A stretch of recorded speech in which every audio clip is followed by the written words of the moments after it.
So, Victor, in order to keep my losses at a minimum, this one time, and this one time alone, I'm going to cut a deal that is primarily at my own expense.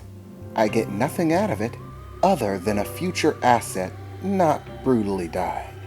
If you give up this little mission of yours, turn around, go home, and forget about Alice Wallengard, then this one time only, I'll offer you something. Something you might want. Perhaps a favor. Perhaps an item. Perhaps knowledge of some kind. Whatever you want. It's up to you.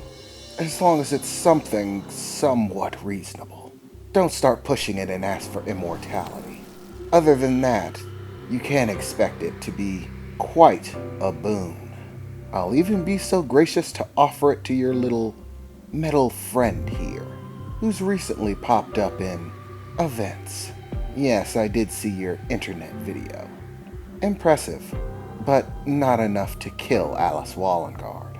So, even to you, my metallic companion, I'll offer this same deal. You and Victor turn around and go back to New Star City, and in exchange, you may ask a favor of me. To receive something, know something, have something. Protect something, if that's what you wish. It doesn't really matter. You'll find that there's little I don't have the power to do. So, boys, what do you say? A gift in exchange for forgetting this nonsense. Going home. Was this guy for real? I thought to myself, staring at this seemingly nonchalant man in a professional suit out in the woods, looking like $10 million in the middle of freaking nowhere. Forget it, Victor said. You're not talking me out of this. I'm going in, and there's gonna be a dead vampire. That's what I do, and I've been wanting to do this one for a long time. You can keep your deal. I will handle my own, as always. That's too bad, Regimen said, holding his cane up, directly below his chin. But what about your metallic friend? I mean, it was only with his help that you thought you might be able to win this fight. What if he decides that he wants something? The guy in the suit said, as in a flash of red and fire it looked like. He was gone until I felt a hand on my shoulder, an arm wrapping around me, and I looked to the side to see him hanging off me, like my best bud, just smiling over at me.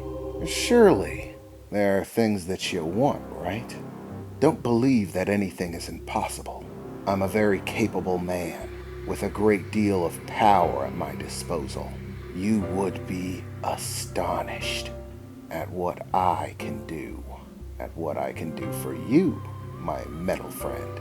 Turn around, go back home. If you don't agree to go on this little suicide mission, then Victor won't have the strength he needs to go through with it. The mission falls apart, and I get what I want. And I'll even still be so gracious as to grant Victor his favor, even though he refused me. That is, if you accept it, and think long and hard, because I'm sure that deep down inside that little metal cranium, there are things that you need, things that you want, goals that you desire to achieve. Everyone has them, especially people like you and me. Powerful people are often driven by the most powerful goals, and those goals are most often the most difficult to achieve, meaning we need a great deal in order to achieve them. I can help you with that. Whatever the burden you bear must be, I could lighten it for you. You're a hero, after all. Your goals must have something to do with saving lives. You'd be surprised at how many lives I can save.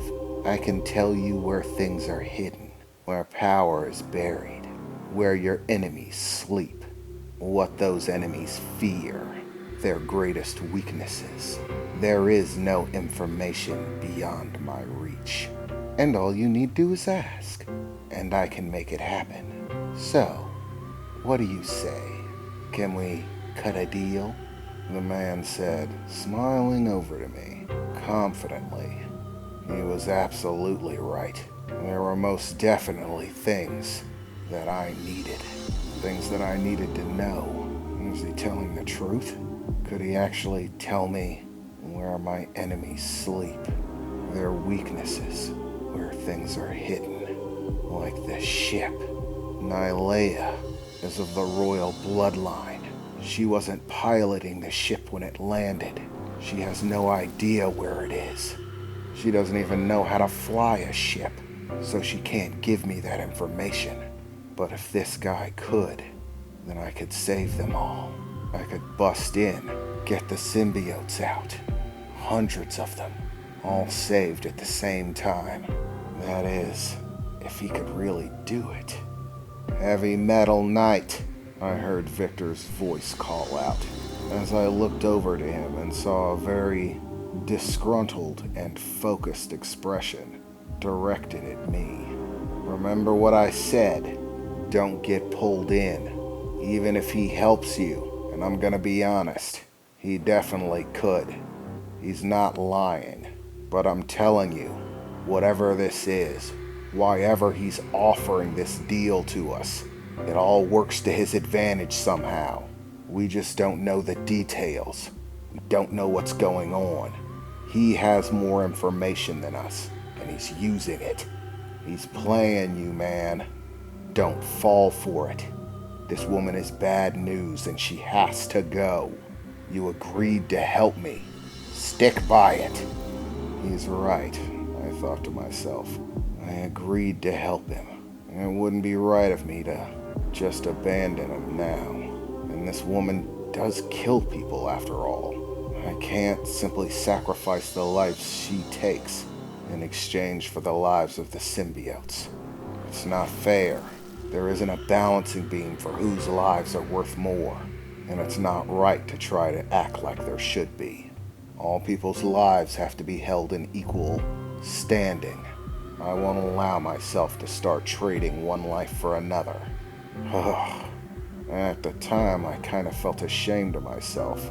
Victor warned me not to fall for it, that this guy was convincing, and despite his warning, I almost did.